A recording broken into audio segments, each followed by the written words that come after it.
It was just after midnight over eastern Poland when radar operators watched something that had never happened before in the history of the alliance. Small, slow-moving objects, dozens of them, were crossing from Ukrainian airspace into Polish territory, and this time nobody could explain them away as debris or drift. Within hours, fighter jets would be scrambled, airports would shut their runways, and for only the 8th time since NATO's founding, a member state would invoke Article 4 of the Washington Treaty. This is the story of how that single night reshaped the eastern edge of Europe, and how a title promising 5,000 drones actually connects to something far larger and far more verifiable than a single dramatic headline.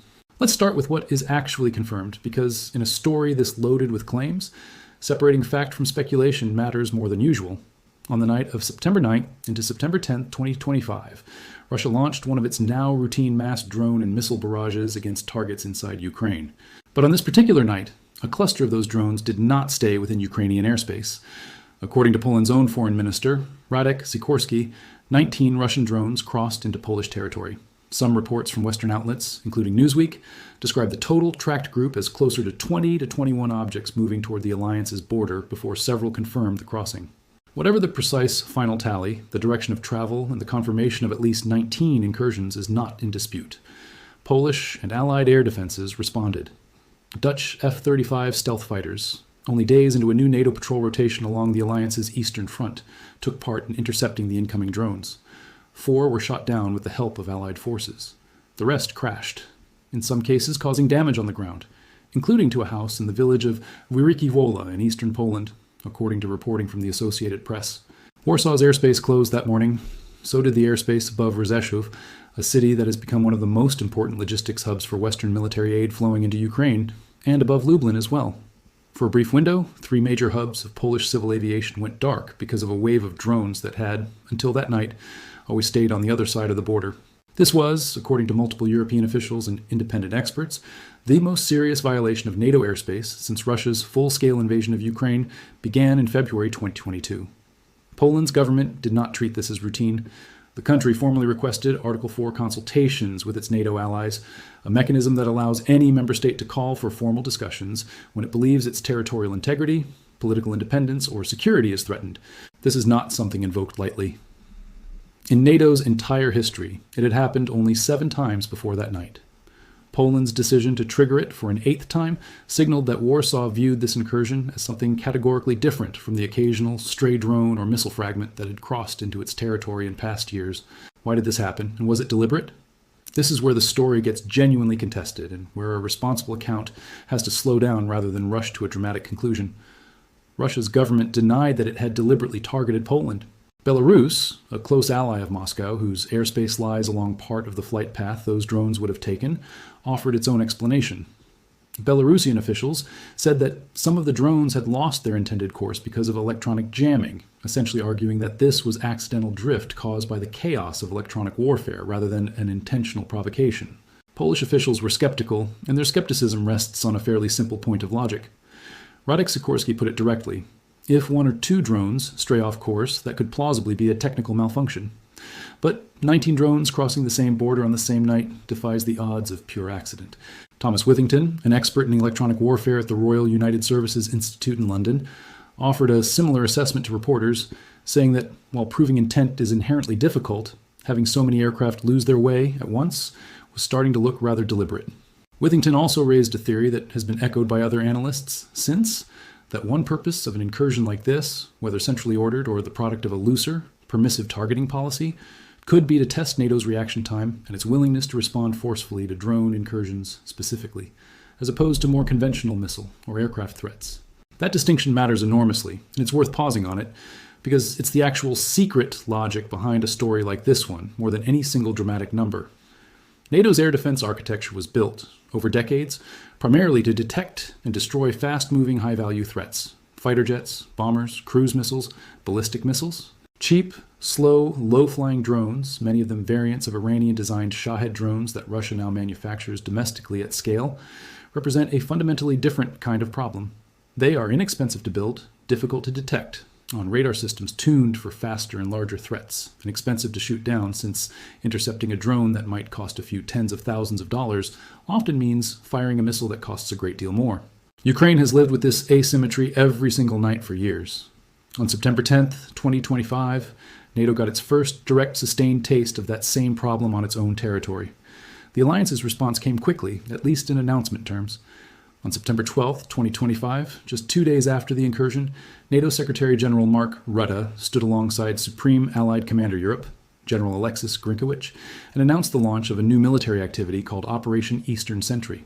Rutte described it as adding, in his words, flexibility and strength to NATO's posture along its eastern flank. This was not a symbolic gesture. Denmark committed 2 F-16 fighter jets and a frigate, the Iver Huitfeldt-class vessel, to the effort. France sent 3 Rafale fighters. Germany contributed 4 Eurofighters. Italy deployed 2 F-35A stealth fighters, along with a SAMP-T air defense missile system stationed in Estonia. The United Kingdom added 2 Eurofighters of its own, and Spain contributed a Eurofighter as well. Taken together, this represented one of the more substantial rapid reinforcements of NATO's eastern posture since the war in Ukraine began, built specifically around the idea that the alliance needed a collective, coordinated policy for intercepting drones, rather than leaving each member state to handle incursions on an individual, ad hoc basis. It's worth understanding what came before Eastern Sentry, because this incident did not happen in a vacuum. Poland's airspace had already been violated multiple times since Russia's full invasion began in 2022. In 2023, fragments from a Ukrainian air defense missile, fired in an attempt to intercept an incoming Russian threat, killed 2 people in the Polish village of Przewodów, a reminder that even friendly or defensive fire in a war this close to NATO's border carries lethal risk. Drones have also strayed into Romania, Moldova, and the Baltic states of Latvia, Lithuania, and Estonia at various points during the war. But, according to an analysis published in early March 2026, tracking the full pattern of incidents through 2025, Russia tested NATO's airspace 18 separate times that year, and a clear majority of those incidents qualified as high-severity events, meaning they involved either deep penetration into member state territory or broader geographic footprint than a single stray drone landing near a border town. Some of those high-severity events are worth naming specifically, because they show a pattern of escalation rather than a single isolated incident. A Russian drone penetrated nearly 60 miles, roughly 100 kilometers, into Polish territory before crashing near the town of Osony, and it did so without being detected by radar in advance, according to the same analysis. In Romania, a drone remained inside the country's airspace for approximately 4 hours, crossing multiple counties before it finally crashed near the city of Vaslui. In Latvia, a Russian drone crashed well inside the country's territory, again raising questions about detection gaps along NATO's eastern border. And in a separate later incident, a swarm of 21 drones was tracked over Poland, once again forcing the temporary closure of major civilian airports in Warsaw, Rzeszów, and Lublin, essentially repeating the disruption pattern of the original September incident. Nor has Poland been the only flashpoint. Romanian officials have reported multiple nights of drone activity near their border with Ukraine, close to the Danube River, which forms part of the boundary between the two countries. In one incident, described by Newsweek, Romania's military radar tracked a formation of roughly 20 Russian drones operating near the town of Ismail, on the Ukrainian side of the border, with some objects confirmed to have crossed into Romanian territory itself. Romania's National Military Command Center responded by notifying its General Inspectorate for Emergency Situations, triggering local alert measures for the population in northern Tulcea County, while NATO fighter jets assigned to the country's air policing mission scrambled as a precaution. There's also a related but distinct category of incident worth being clear about, because conflating it with the Russian incursions would be misleading. Multiple drones, believed in most reporting to be Ukrainian rather than Russian, have crossed into NATO member Finland and into the Baltic states of Estonia, Latvia, and Lithuania. Finland's defense ministry confirmed that drones landed near the southeastern city of Kouvola, roughly 45 miles from Russian territory, during a period of intensified Ukrainian strikes on Russian oil and gas infrastructure along the Baltic Sea coastline. These incidents appear to reflect stray or errant drones from Ukraine's own offensive operations against Russian energy targets, rather than a hostile Russian incursion, and responsible reporting treats that distinction carefully, rather than lumping every airspace violation into a single narrative of Russian aggression. The drone incursions did not happen in isolation from a wider pattern of pressure NATO had already been grappling with along its northern and eastern edges. Just months before the Polish incursion, on January 14, 2025, NATO's Allied Command Operations launched a separate mission called Baltic Sentry. This one focused not on airspace, but on the seafloor. That mission was announced at a summit of Baltic Sea allies in Helsinki, Finland, following a string of incidents in which undersea cables carrying power and internet data between countries like Estonia and Finland were damaged. One of the most significant cases involved a tanker called the Eagle S, believed to be part of what officials describe as Russia's sanctions-evading shadow fleet, which was suspected of dragging its anchor along the seabed and severing cables connecting the two countries. Finland's armed forces detained the vessel and launched an investigation. And NATO Secretary General Mark Rutte later described that response as a benchmark for how member states should handle threats to critical infrastructure going forward, according to reporting from CNN.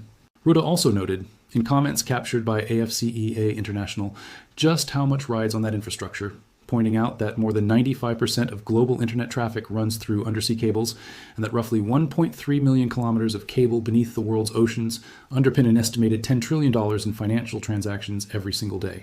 Baltic Sentry brought together frigates, maritime patrol aircraft, and naval drones from standing NATO maritime groups, working alongside a separate United Kingdom-led initiative called Nordic Warden, which uses artificial intelligence to analyze shipping data and flag vessels behaving suspiciously near undersea infrastructure.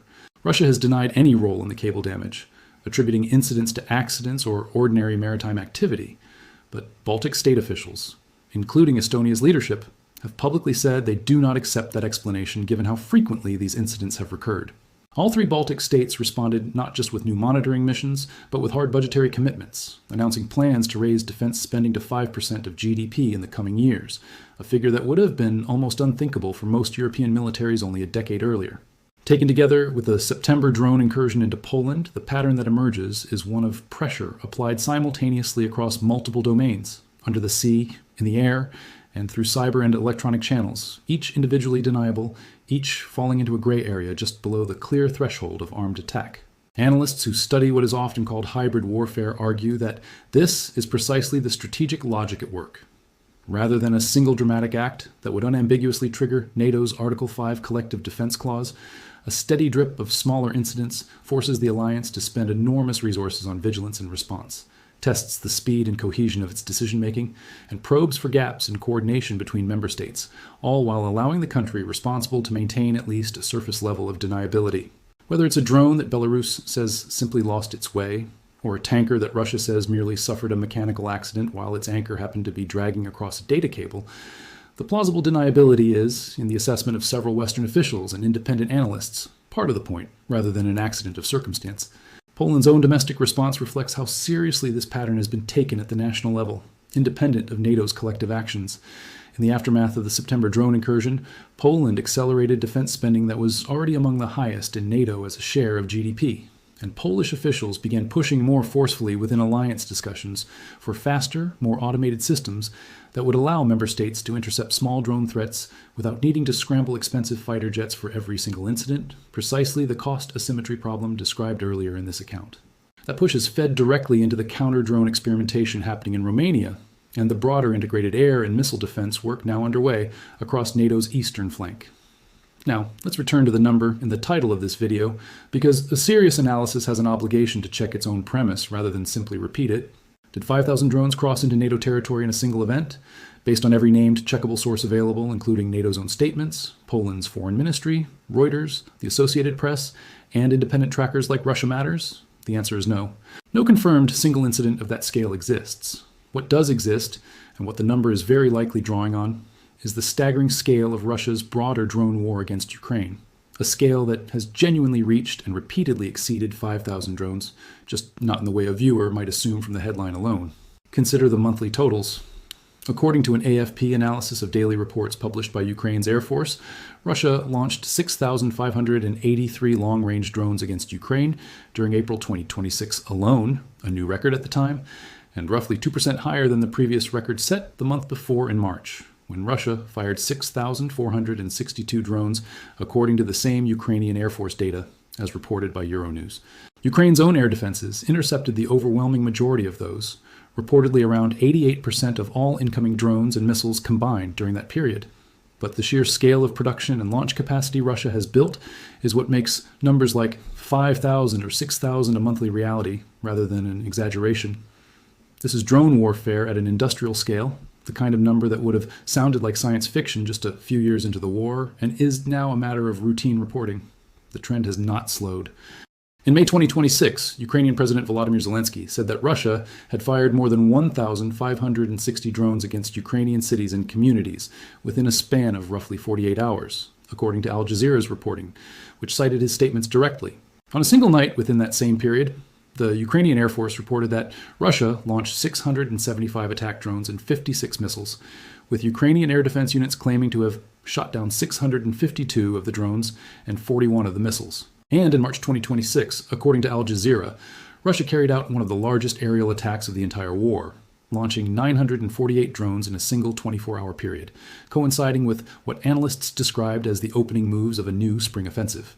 Even Russia's own Ministry of Defense has made claims that illustrate the scale of the exchange from the other direction, stating that in May 2026 it shot down 9,418 Ukrainian drones, which it described as the highest monthly total it had ever reported, reflecting Ukraine's own significantly expanded long-range drone campaign against targets inside Russia, including strikes reaching as far as Moscow itself.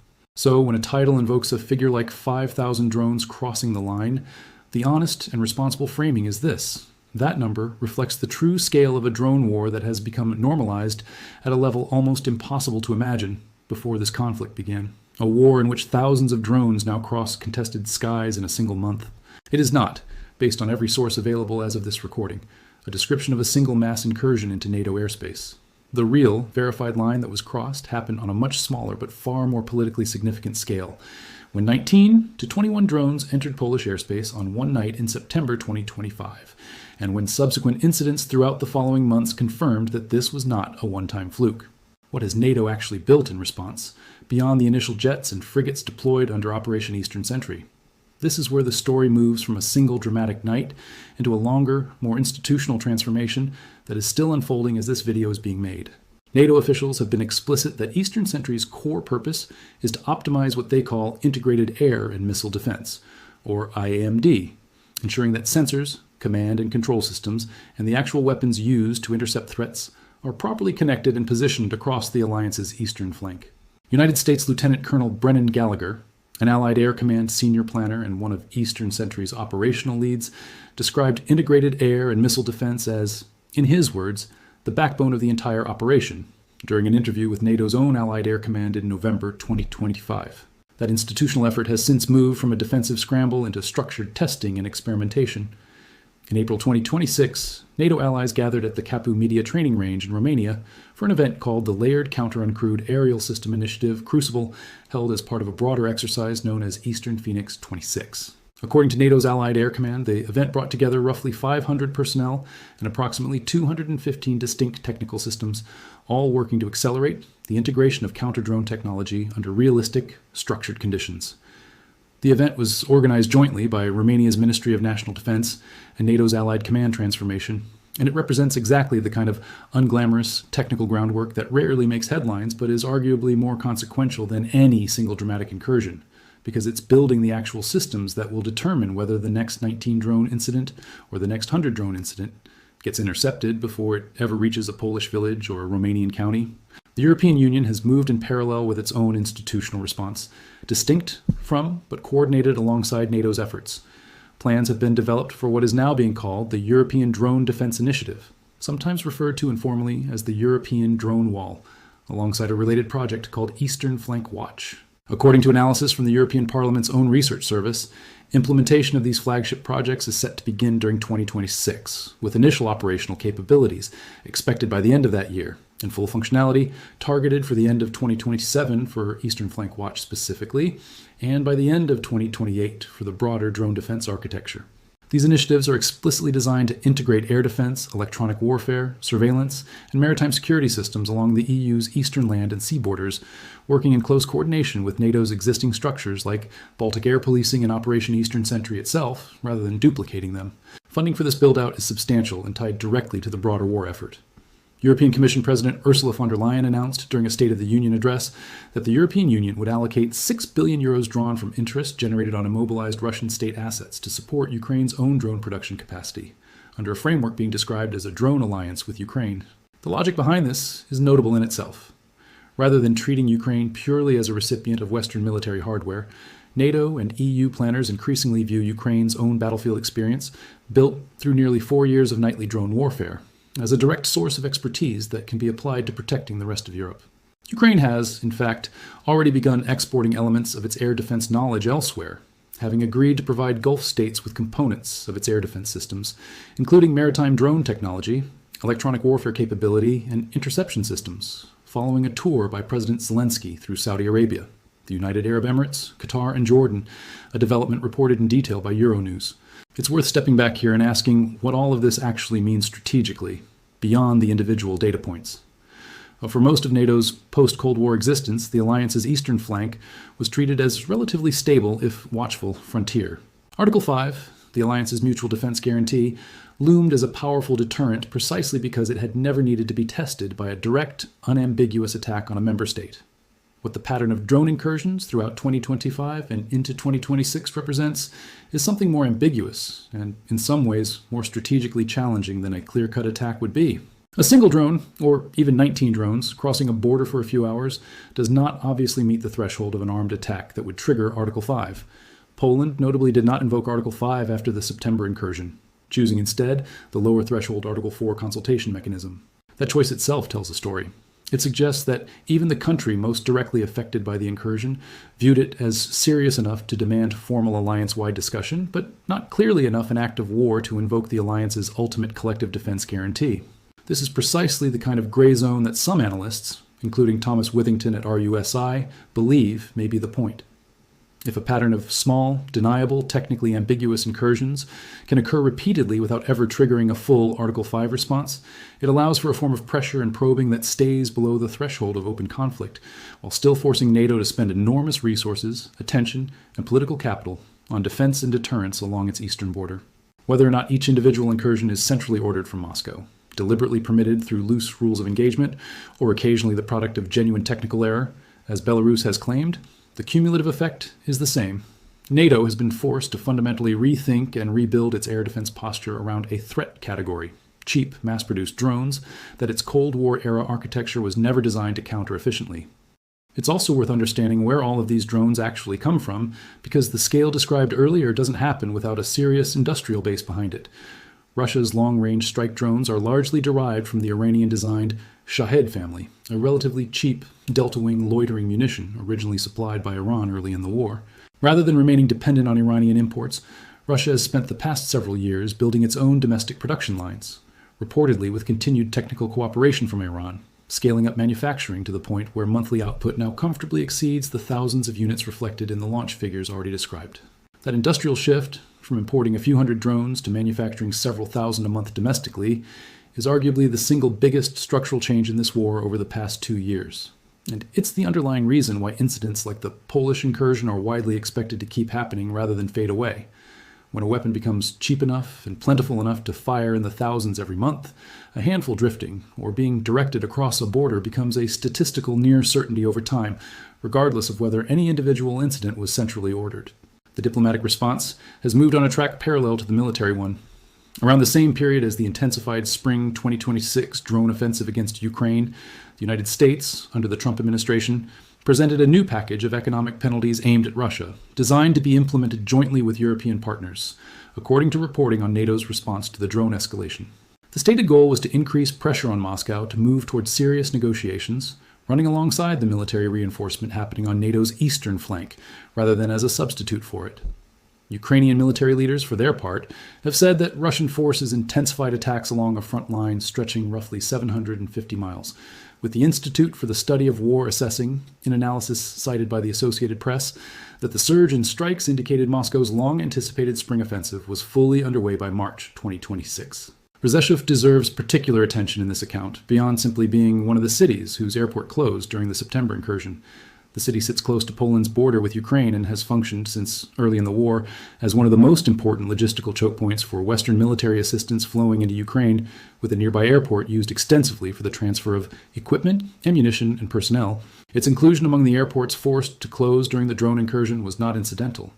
Any disruption to Rzeszów carries implications well beyond regional air travel, because a sustained closure would directly affect the flow of military supplies that Ukraine depends on to sustain its own defense. Whether or not that logistical significance played any role in the routing of the September drones remains, like the broader question of intent, something that has not been definitively established by any named source. But the overlap has not gone unnoticed by analysts covering the incident. There's an economic dimension to this story too, one that rarely gets the attention it deserves in headline coverage. Intercepting a drone that might cost the attacker somewhere in the range of $20,000 to $50,000 to build often requires firing an interceptor missile that can cost anywhere from several $100,000 to well over $1 million, depending on the system used. NATO planners are acutely aware that this cost asymmetry is, in a sustained campaign of drone probing, potentially unsustainable if the alliance continues relying primarily on traditional high-end air defense missiles for every single incursion. This is part of why the counter-drone experimentation happening in Romania and the broader push toward integrated layered defense systems that mix cheap kinetic interceptors, electronic jamming, and traditional missile defense matters so much strategically. It's not simply about stopping the next 19 drone incursion. It's about building a defense architecture that can absorb a war of attrition measured in thousands of cheap threats per month, without bankrupting the alliance's air defense budgets in the process. Let's also be honest about what remains genuinely unresolved and contested, because a responsible account of this story cannot pretend to have neat answers to every question it raises. First, intent remains unproven in a strict legal or evidentiary sense. Russia has denied deliberately targeting Poland, and Belarus has offered a technical explanation involving electronic jamming that some experts consider plausible in isolation, but strained when applied to an incident involving 19 or more drones simultaneously. Second, the precise number of drones involved in the original September incursion varies slightly between sources, with figures ranging from 19, the number Poland's foreign minister cited directly, up to 20 or 21 in some subsequent reporting, describing the broader tract formation before individual crossings were confirmed. Third, and perhaps most importantly for this specific video's title, no named checkable source, whether NATO itself, Reuters, the Associated Press, Al Jazeera, or independent trackers like Russia Matters, has confirmed a single incident involving 5,000 drones crossing into NATO territory. That figure only becomes accurate and verifiable when applied to the monthly scale of Russia's drone offensive against Ukraine itself, not to incursions into alliance territory specifically. And any account that blurs that distinction risks spreading a misleading impression of the actual, still serious situation. What can be said with confidence, based on the sources referenced throughout this account, including NATO's own official statements, Poland's foreign ministry, the Associated Press, Reuters, Al Jazeera, Newsweek, Euronews, AFP, RFE-RL, PBS NewsHour, and analysis published by Russia Matters and the European Parliament's Research Service is this: NATO's eastern flank experienced its most serious pattern of airspace violations since the war in Ukraine began, culminating in the confirmed crossing of at least 19 Russian drones into Polish territory in September 2025. That incident triggered the launch of Operation Eastern Sentry, a substantial multinational reinforcement of NATO's eastern air defenses. Throughout the following months, similar incursions occurred in Romania and Latvia, some involving deep penetration and extended flight times inside NATO territory. In parallel, the European Union has begun building longer-term drone defense infrastructure under names like the European Drone Wall and Eastern Flank Watch, backed by billions of euros in funding tied to frozen Russian assets.